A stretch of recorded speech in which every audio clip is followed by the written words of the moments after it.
Muy bien, cuando son las 6 de la mañana con 50 minutos, le damos la bienvenida al diputado Alberto Vaca, quien nos acompaña esta mañana aquí en la revista El Día Bolivisión. Diputado, ¿cómo le va? Buen día. Estábamos atentos a ver la información en los temas nacionales, la interpelación a la cual fue puesta el canciller David Choquehuanca, que duró más o menos 6 horas. Esto fue aprobado. ¿Ustedes cómo lecturan esta situación? Bueno, la interpelación es una situación donde nosotros traemos a los ministros para que expliquen de cara al país cómo es que están trabajando. Y nosotros le preguntamos acerca de los viajes de los movimientos sociales. Y le hicimos una serie de preguntas. Por ejemplo, le preguntamos si era cierto que los que viajaban eran militantes del movimiento socialismo y no necesariamente representantes reales, independientes de los movimientos sociales o de los pueblos indígenas. No respondió a eso. Nosotros le mostramos la fotografía, los nombres y las listas de un solo viaje que pudimos conseguir, y el 80% eran de militantes del movimiento socialismo. Le preguntamos por qué es que la gran mayoría de los viajes eran a Estados Unidos, al imperio, tanto que se habla contra Estados Unidos, pero todos habían querido viajar a Estados Unidos. No supo responder.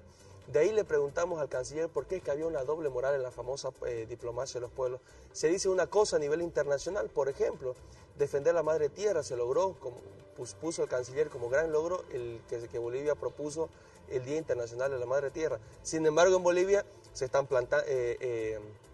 construyendo plantas nucleares. En Bolivia se está pretendiendo destruir la madre tierra, como por ejemplo, recordemos la carretera por el Timnis, que siguen con el plan de hacerla, las represas del Bala y del Chepete, que van a destruir, por ejemplo, en el Bala, el Parque Nacional Madidi, uno de los parques más biodiversos del mundo, inclusive más que Costa Rica. Entonces le dimos, ¿por qué es que hay una doble moral en el gobierno? Se dice una cosa, pero se hace otra completamente. ¿Se conoce si estos viajes fueron oficiales, fueron no oficiales? Todos los viajes supuestamente fueron oficiales, ¿no? De ahí le preguntamos, de todos estos ciudadanos que fueron a representar a Bolivia, le preguntamos si estos ciudadanos fueron con pasaporte diplomático o no. No respondió. Y si fueron con pasaporte diplomático, ¿bajo qué normativa? Porque nosotros entendemos que los pasaportes diplomáticos se dan a la gente de la Cancillería o los representantes del Estado legalmente y legítimamente constituidos. ¿Ustedes están de acuerdo con esta aprobación de la interpelación al canciller? Bueno, nosotros pues estamos absolutamente en desacuerdo de que la mayoría oficialista lo haya salvado. No cuadran ni sus números.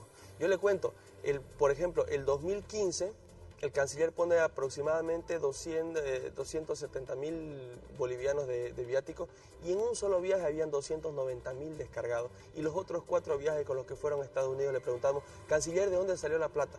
Entonces, eso es otra doble moral y es la falta de transparencia. Dicen que gastan una cantidad, pero en la realidad gastan mucho más y nadie sabe de dónde sale. Nadie sabe cuál es el origen de esos fondos. No hay transparencia en el manejo de los recursos. Ya lo dijimos en la interpelación a la ministra Paco, ya lo vimos en la administración del ministro de Economía y Hacienda. Ahora con el canciller, ni un ministro tiene la capacidad real de demostrar la transparencia en su ministerio. Diputado, y por eso los interpelamos. Para ir finalizando, hablemos del presupuesto general del Estado, precisamente, que fue aprobado para la gestión 2017, pasados días atrás. Está bien distribuido, ¿qué se conoce? ¿Hay reducción de presupuesto para regiones? ¿En qué áreas? Bueno, el presupuesto, para empezar, es un presupuesto absolutamente centralista. Es más centralista que la época de los gobiernos neoliberales que ellos tanto atacan. Fíjense, en la época de los gobiernos neoliberales la distribución era 75% para el centralismo, 25% para las regiones. Y todavía no habían gobiernos electos, o sea, gobernaciones electas. Ahora el presupuesto es 84,5 para el nivel central y solamente 14,5. ¿Cuáles son las necesidades de las regiones y a cuáles está apuntada este presupuesto? Fíjese, entre gobernaciones, municipios y universidades públicas siguen reduciéndose. El principal origen de los fondos de las entidades autónomas es hidrocarburos. Y desde el 2014 a la fecha, los ingresos por hidrocarburos al país han reducido 63%. Y eso demuestra un fracaso en la política energética. ¿Y en qué invierten los municipios? Los municipios pues dan agua potable, los municipios dan seguridad ciudadana, los municipios dan pavimento, dan salud, las gobernaciones dan salud y siguen reduciendo. Fíjese, este año se discutió mucho todo el año el problema de la justicia. Y uno de los problemas que identificó todo el país fue la falta del presupuesto. Pues bueno, en el presupuesto 2017 se le reduce más el presupuesto a la justicia en vez de darle más. Pero ¿qué es lo que pasa? En el nivel central, el gasto corriente, en sueldos, salarios y lujo, siguen los niveles iguales, pero la crisis va a llegar a las entidades autónomas. el municipio, la gobernación, las universidades van a ver tremendamente reducido sus presupuestos. Fíjese, Bien. propusimos en salud, para terminar, propusimos una ley de 10% para la salud y dijeron de que no, que había más de 11% de inversión. Hoy se lo dijimos en su cara al ministro de Economía y Hacienda. ¿Por qué dice que hay 8.5% de presupuesto para la salud? ¿Dónde está el 11%? Es una mentira, siguen mintiéndonos. Entonces, esas son las incoherencias.